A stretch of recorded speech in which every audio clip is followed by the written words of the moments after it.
Bonjour à tous et bienvenue dans cette nouvelle vidéo. Aujourd'hui, petite astuce toute simple. En fait, je suis occupé à faire des meubles de cuisine pour notre appartement dans le sud de la France et je dois faire les rainures sur l'arrière des meubles hauts pour venir recevoir le fond de celui-ci. Alors malheureusement ma toupie est blindée de bordel dessus, donc elle est inaccessible. Je n'ai pas de défonceuse, enfin des défonceuses j'en ai, mais je n'ai pas de fraises suffisamment affûtées pour me garantir de ne pas faire des éclats dans du mélaminé blanc. Bon, le mélaminé blanc, on le sait tous, c'est très fragile. Et donc je me suis dit, je vais vous partager qu'est-ce que je fais moi généralement dans ce genre de situation. Donc j'utilise ma panneauteuse, mais ça peut très bien fonctionner aussi avec une scie circulaire. Donc la première chose à faire, c'est prendre une cale d'épaisseur et venir régler la hauteur de la lame en fonction de la profondeur de la rainure qu'on souhaite. Donc ici en l'occurrence 6 mm. Ensuite on va venir régler le guide parallèle à la distance que l'on souhaite, donc du guide parallèle à l'extérieur de la lame, donc de la distance de la lame qui est côté chariot, donc moi ici en l'occurrence 28 mm.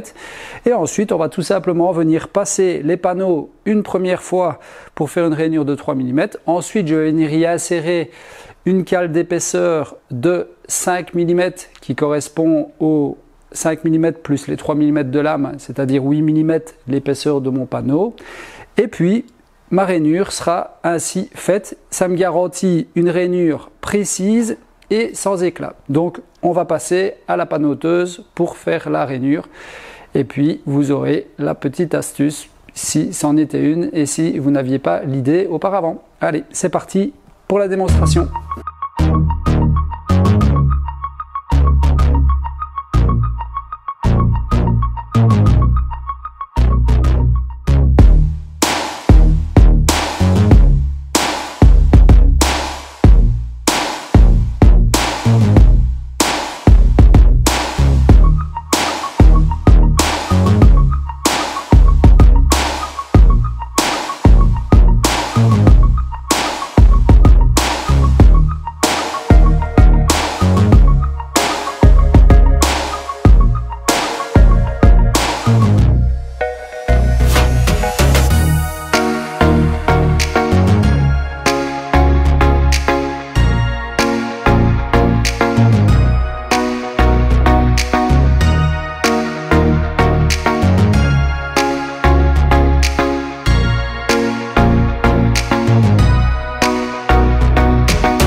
Donc voilà, comme vous avez pu voir, tout simple, propre, rapide et précis surtout, sans éclat. C'est aussi important, surtout dans du mélaminé blanc.